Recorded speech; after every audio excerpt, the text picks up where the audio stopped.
YouTube. So today we are talking about 10 tarot cards for love. So I have not put it in any particular order. Some of them are really obvious, some of them are not typically about love but can be really great for relationships, and some are not so great or more complex. So I'm not going to waste any time today. I think we should get straight into the cards.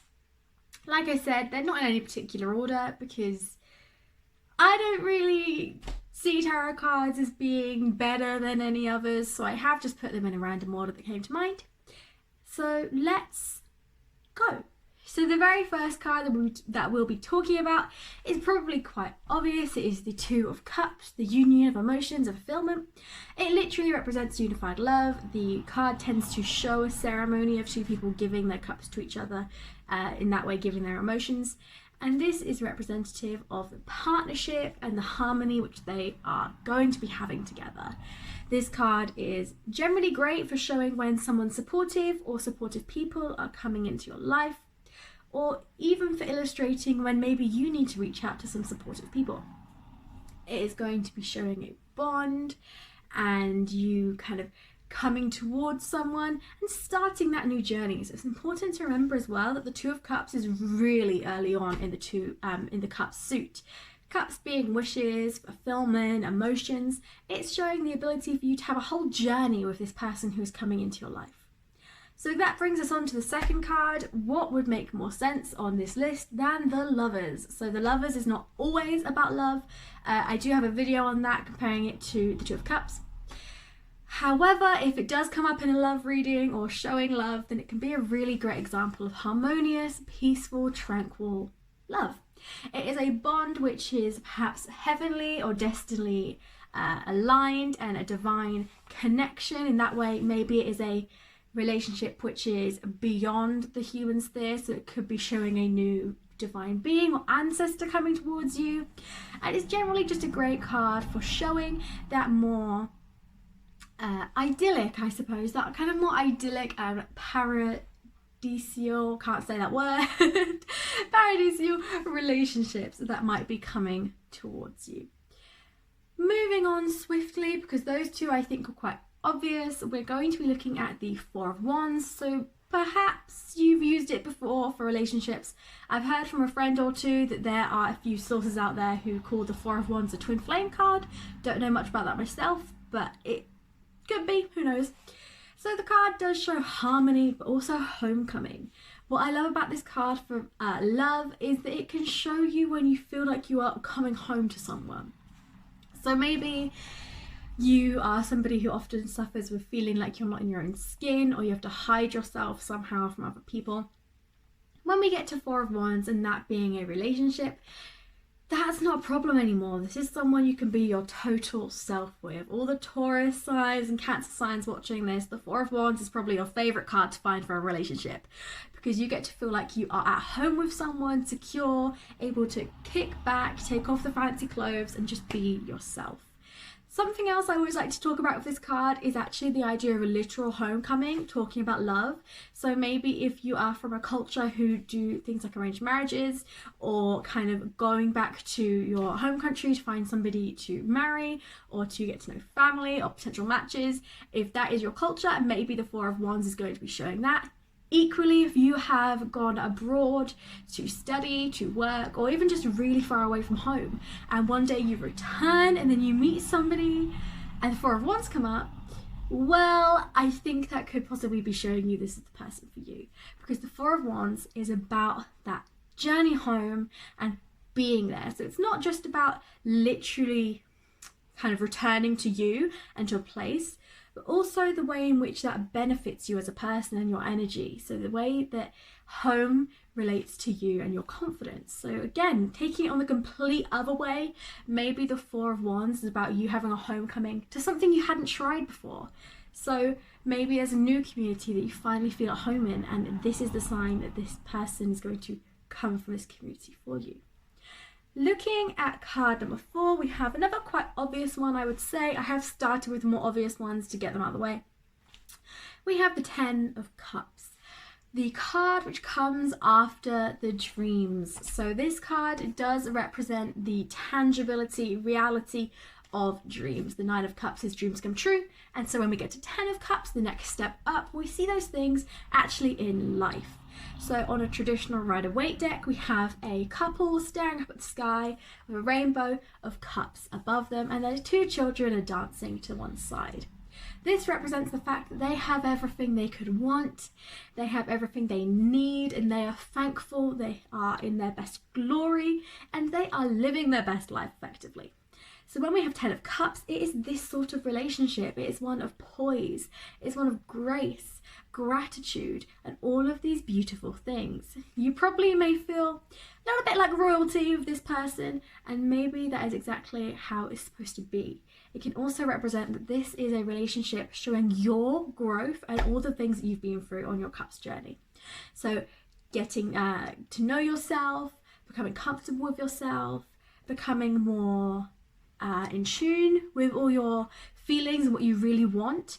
So again, consider that dreams come true is Nine of Cups, and Ten of Cups is those dreams actually being in life. Does this represent that this is someone you manifested? Maybe you're a manifester. Maybe you're all about the idea of your intentions actually showing up and giving you something. Ten of Cups could be a sign that you have that relationship. Now, so number 5, I'm going to be introducing one which you probably have already been using, and it is not necessarily a happy card. This is the Three of Swords. So the Three of Swords is notoriously the breakup card. This is because it represents rejection. That is really as simple as it comes. However, it does get more deep when we look at it for relationships. Now, obviously on the surface, it's talking about being rejected from a relationship or being broken up with. However, it can also represent dodging a bullet when it comes to love. So maybe Three of Swords is coming up when this isn't the person for you, when it's time to move on or find someone new, or representing that the person you've just come from was not the one, so to speak. That is a rejected application for dream person, is what the Three of Swords is saying. Now that might be your choice or your truth, and that is what the Three of Swords is telling you.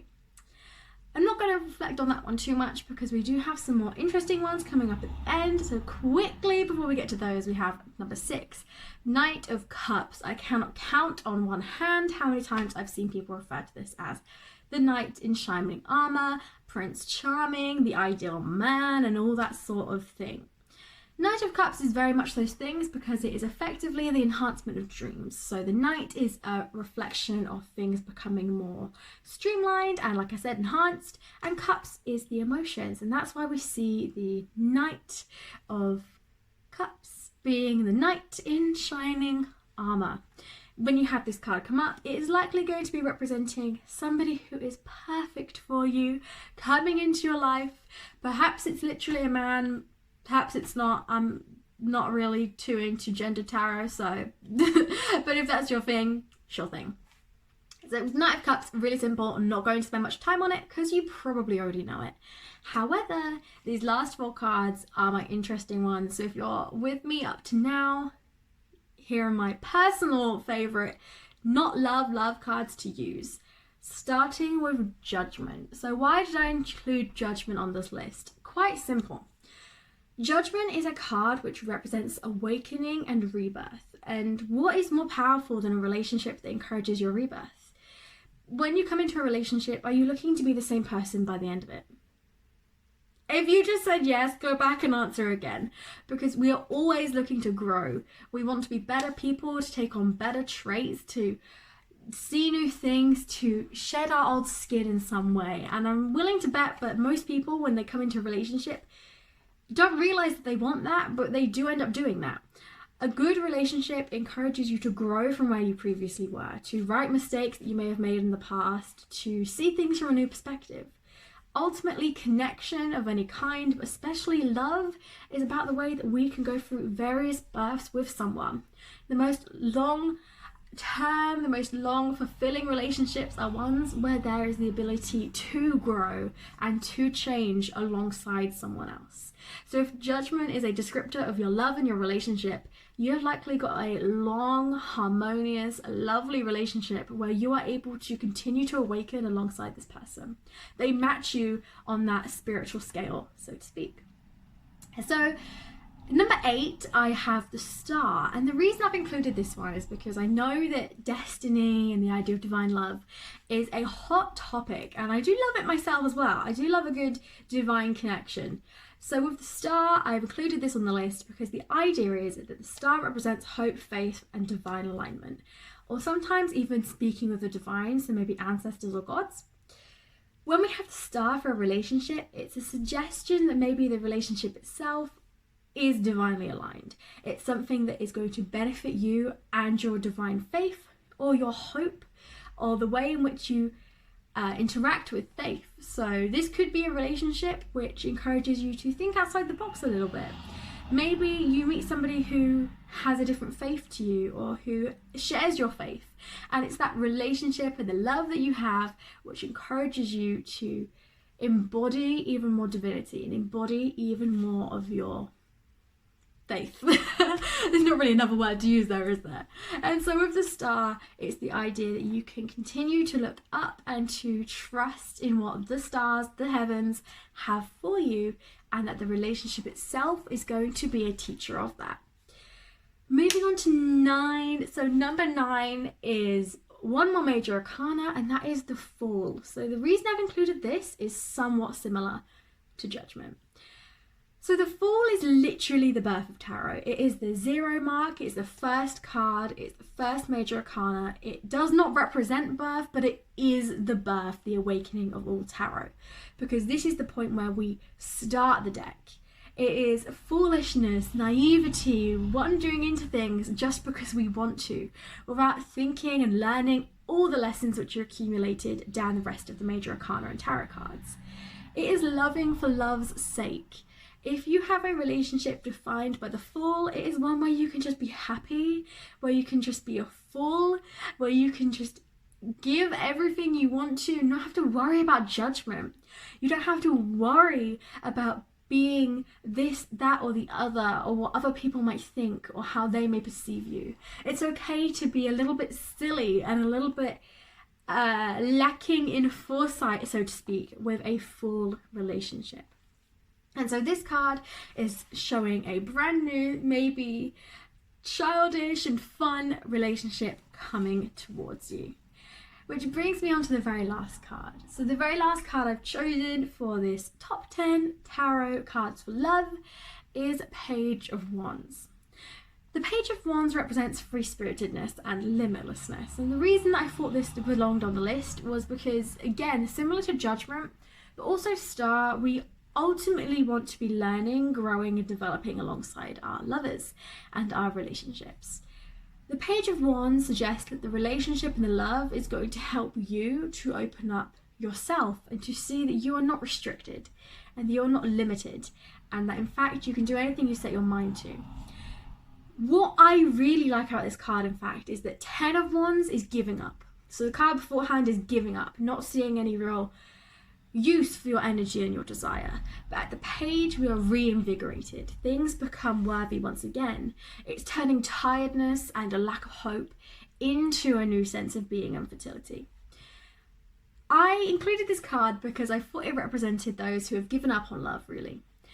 If you've given up on love and then you seem to meet someone who you're unsure about, and this card comes up in the reading, I'm willing to bet this is the person who is going to reignite your ability to trust in partnerships, to trust in relationships, and to love once again. So that is my top 10 tarot cards for love. Let me know any that I didn't include that you would include yourself below. I imagine there's so many. This is by no means an indefinite list. I probably have loads that you haven't thought of, but I haven't thought of, so let me know below. But for now, I will leave you. If you did enjoy this video, click subscribe for more. I make lots of tarot videos. when I can. And if you enjoy my content, do consider checking out my Patreon. I post twice a week, lots of things from astrology to tarot to spirituality in general. But until next time, bye bye.